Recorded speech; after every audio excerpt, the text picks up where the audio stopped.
Why do so many people not care about animal abuse? In a public speaking class once, the person arguing against said they feel like abuse towards humans should be first and foremost. If someone offered humane chicken, eggs, beef, and turkey without trying to gouge the public with 1,000% markup like Whole Foods does, I would gladly look for it. If you are on a budget, the choice simply isn't always available to you. Farmers markets are a step in the right direction since the farmer is likely an individual rather than a corporation, but I can't burn $10 worth of gas to shop at one. It is really tricky and, honestly, sometimes I do feel like a total hypocrite in that I love animals. But I don't live a plant-based life. I have tried really hard to be vegan. But it just didn't work for me. I find that cutting sugar and carbs as well as eating small amounts of red meat make me feel my best. So the question is it ethical to sacrifice my own health and sense of well-being to save others? I think a lot of vegans would agree that it is a worthy sacrifice. But, respectfully, I think we all need to decide that for ourselves. I love animals. I honestly do. And I would never personally hurt one. I even catch moths and put them outside instead of swatting them. I let spiders live freely in my office and my house. I feed all the stray cats around here. Save daredevil lizards from model trains regularly. You know, stuff like that, lol. But I tried being a vegetarian when I was younger and I just couldn't do it. Call it laziness or just liking the taste of a hamburger or whatever. Also, leather shoes and belts etc. last longer and stay better looking by far than plastic ones. And plastic is also ruining the environment just like farming cattle. Ike. Men who have been single for at least 5 years. Why haven't you started dating? I've struggled to describe it until recently. I have no intrinsic motivation to do it.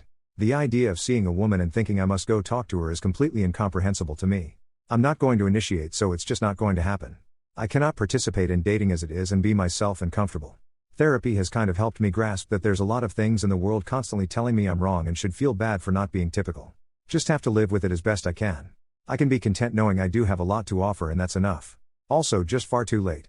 I'm far enough behind, better to just go on a different path. Haven't been attracted to anybody I've met in years. Because I don't want to waste time, energy, and money stressing myself out playing games with women who mostly just want a meal ticket or someone to pay for the kids from their first marriage when the deck is so stacked against men to begin with. All I really want from life is enough money and time to do the things I enjoy to a reasonable extent before I'm on the wrong side of the dirt. Anything else is frankly unrealistic if you don't want to be an amoral sack of shit. You have more benefits of staying alone. Just for the simple reason what you need to fill staying with someone is to have someone. At the end you will be always alone. At some point of life she will leave you, cheat you, or they will die. You don't need someone else to prevent the loneliness.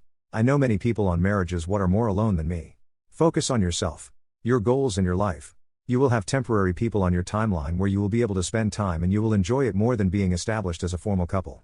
Everything like that was made as a lie to force you to build a house and pay taxes and more workers. This is useless. What was your favorite childhood game? Fighting with my wooden sword. Sonic the Hedgehog 2. Final Fantasy VIII. It literally changed my life.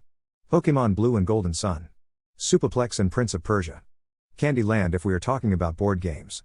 I also enjoyed playing Red Rover on the playground with a bunch of kids. Foursquare and Tag were also among my favorites. I was never into computer or video games as a child. Crash Bandicoot. My grandmother would play checkers me for hours. I thought it was epic. Bomb It. Fire Girl and Waterboy. Jack Smith.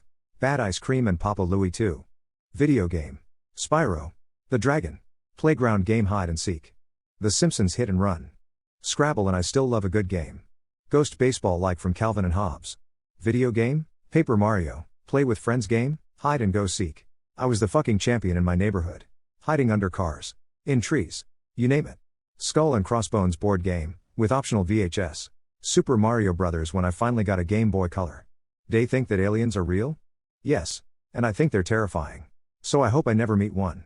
You mean out the billions of galaxies that contain millions of planets?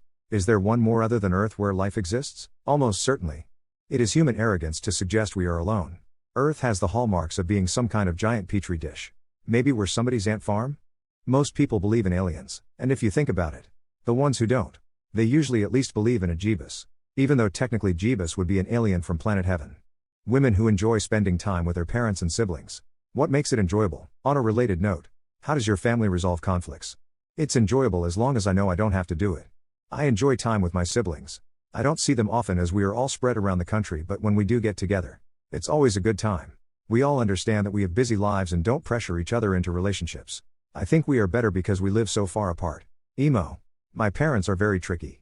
I always make the best of being with them, but it's very limited for a reason. It hurts that my father forgets about his first family, but he has a whole other family he has to take care of. Also, My mom married someone that I don't care for. I'm respectful, but we don't get together often because he's always there. I think the fact that I live away from my hometown makes time with my parents and brother enjoyable. My mom will visit me more often because we're so close. I'm really excited to go home for the holidays this week because I haven't been home all year. I don't know how we resolve conflicts, though we're really loud and yell why. But we definitely get along great. Can't talk to my sister about anything. It's just nice to have an automatic lifelong friend. We also enjoy doing a lot of the same things, so we have travel and event plans for the next 5 years. My parents. I can't explain in words why I like to spend time with them. I suppose it's just because I'm comfortable with them and it's mentally just nice to be with them. Being with my family is just the feeling of home to me. As for conflicts, honestly we kind of just let stuff go. We are used to each other's bullshit by this point. But in the past, we start with just talking, which can escalate to yelling. After the yelling, the conflict will eventually resolve itself. Never any physical violence.